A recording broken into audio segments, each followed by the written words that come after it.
Greetings. My name is Tracy Galloway. I am a Massachusetts attorney with over 33 years of litigation experience, now focused primarily on divorce.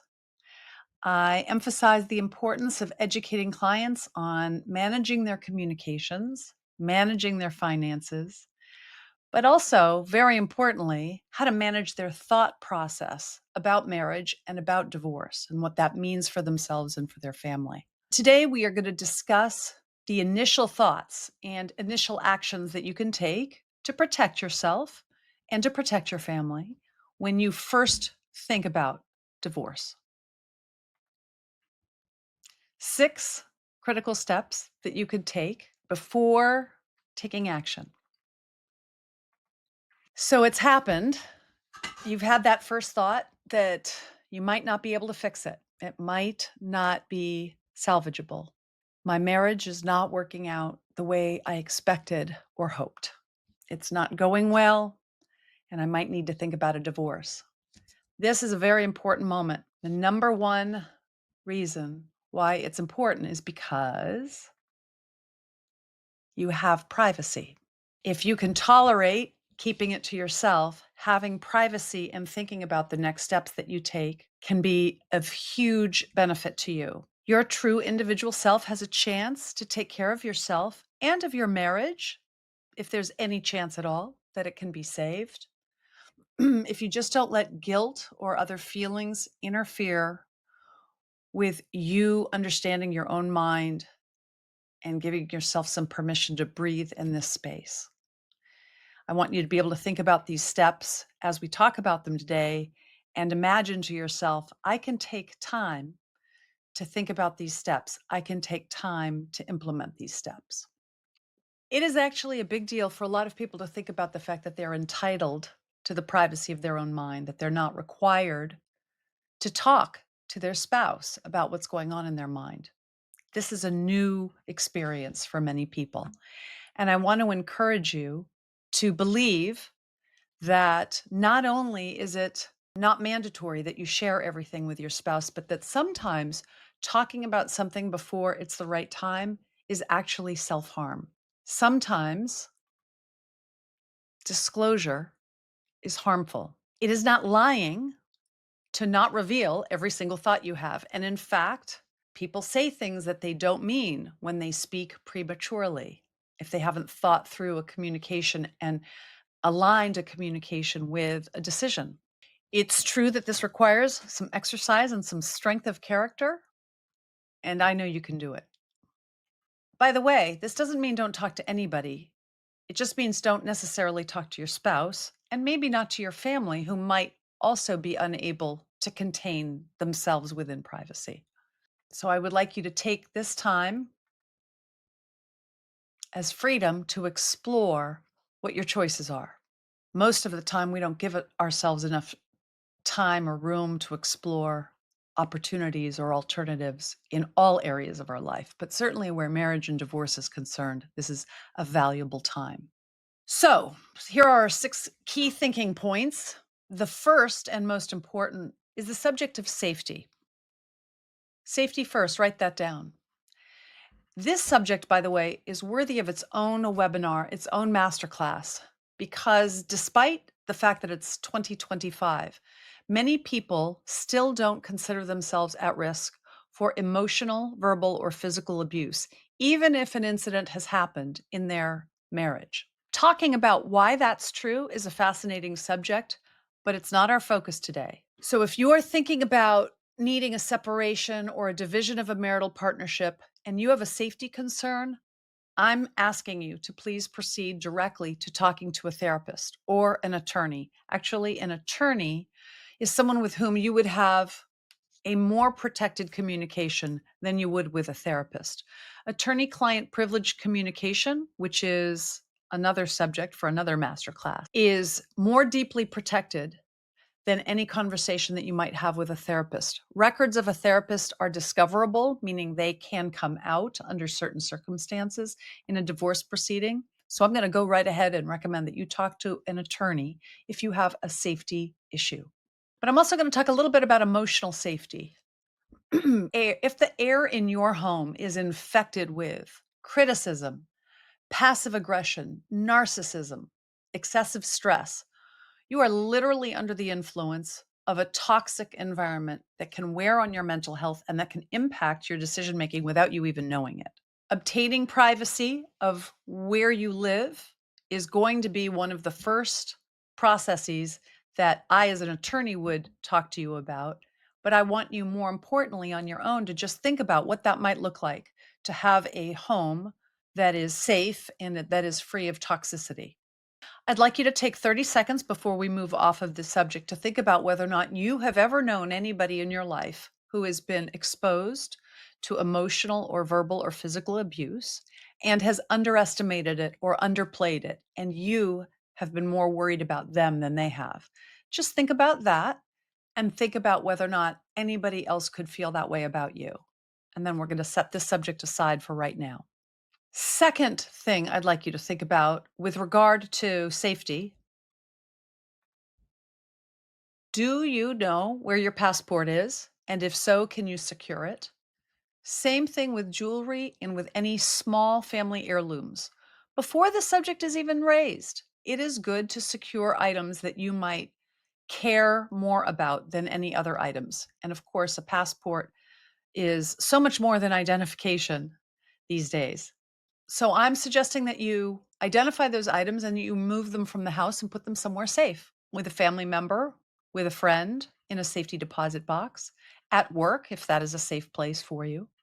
That closes out our number one safety related critical talking point. We're going to turn to number two now. I'm going to ask you to think about and spot communication vulnerabilities. While you are in the zone of privacy, it is time to review your communication devices and the access points to them. There's a lot of crossover between smartphones, iPhones, Apple Watches, tablets, and desktops. Some people have data plans where their email is on both an Apple Watch and an iPhone and tablets. And that means that children and spouses might be able to see communications in a way that you haven't thought about and that it's time to think about.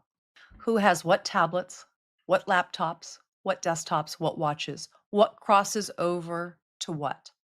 This is the time to think about it and identify it.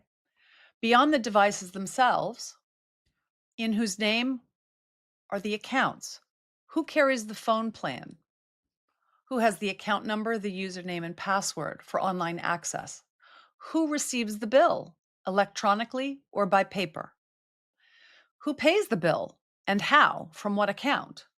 You don't want to find yourself in a position where either your use of your devices is being revealed or your use of your devices is in the hands of somebody else and can be cut off, curtailed, taken away from you.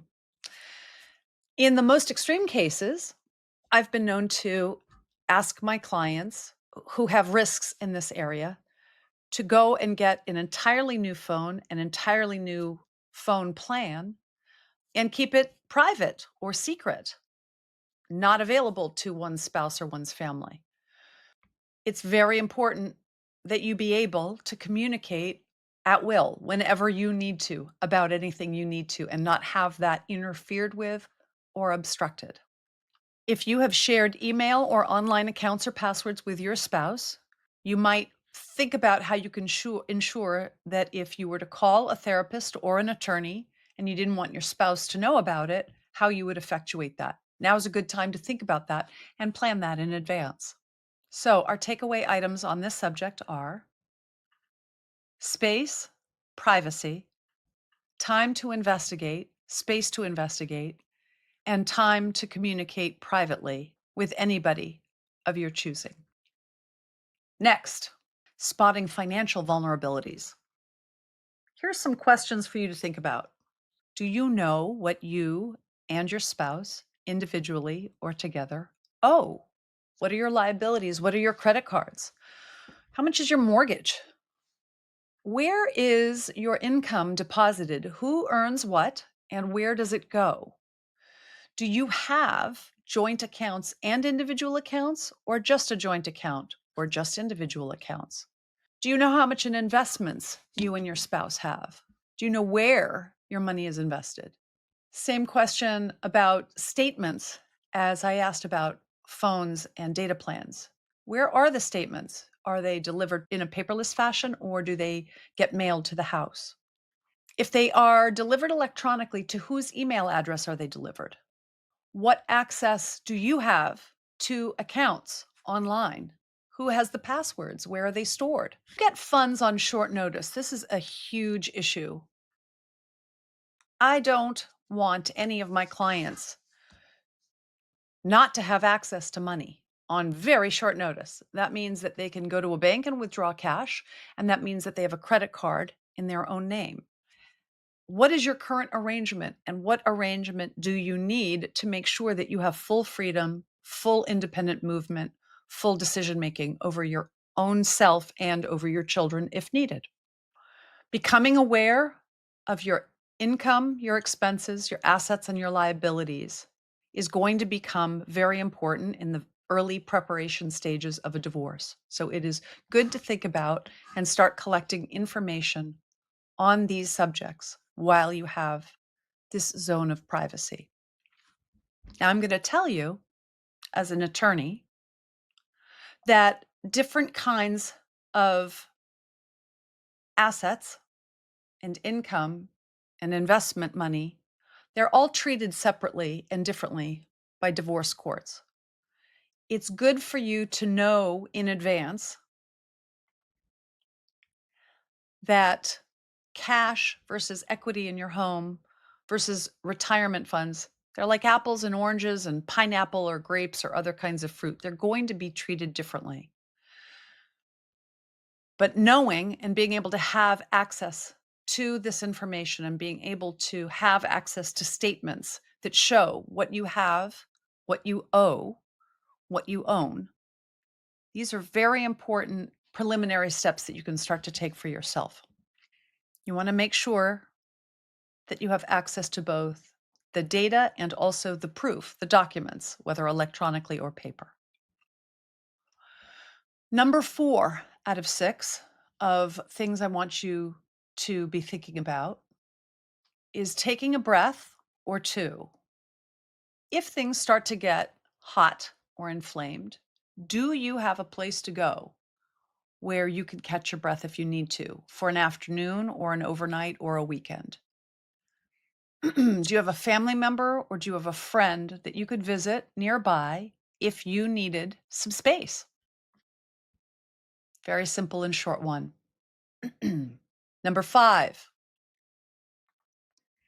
practice journaling events. If there are significant events that have happened either a long time ago in your marriage or more recently, I would like you to start practicing writing those down. That can be handwriting in a journal, or that can be typing it up on a blank Word document on your desktop or your laptop. It can even be dictating a note, but I want you to practice the following. When did it happen? Where were you? Who was there? And what did you see? What did you hear? What was said? What was done? And how did you feel? These are the elements of an objectively told story. Doesn't mean that you can't have feeling in it. There's room for feeling. But being able to practice telling a story of an event is very important, and now is a very good time to start. So take 1 or 2 or 3 events that have happened and practice recording them in writing in a way that captures the facts of what happened and also captures in clear, believable language how you felt when it was happening. 1, 2, or 3 events. Give that a try. And finally, number 6, while you are in the zone of privacy, you could start to think about, not take action on necessarily, how you're going to want to break the news that you are thinking about a divorce. Are you going to want to have a marriage counseling session? Do you already have a therapist and or does your spouse have a therapist? Is there somebody that you could call on? If you are religious, do you have a pastor or a rabbi or another trusted figure of member of your community or figure within your community that you could turn to have a conversation and to invite your spouse to a conversation? Is that not going to be possible? That's another thing that may be important. It may be important to know that the way that you're going to break the news is you're going to hire an attorney, and your attorney is going to take over that process by hiring a constable to serve divorce papers. It's going to depend on your circumstances. But the point that I'm trying to make today and with this entire presentation is that you're allowed the privacy of your mind to think about all of these things before you ever talk about them or you ever take action. And that is a beautiful, beautiful gift. Take advantage of the fact that you have some space to think about and to talk with chosen, trustworthy friends and professionals about how to proceed. Professional help, whether an attorney or a therapist or a coach or a pastor or rabbi, is going to be your best friend. It actually always was your best friend, even during the marriage, whether or not you made use of such people. But leaning into people who have experience in these areas makes you feel supported and not alone. And that fuels and gives you energy to do the tasks that are going to be necessary during a period of emotional upheaval. That is what I most want for you. And I hope that this has been helpful to you. Thank you so much.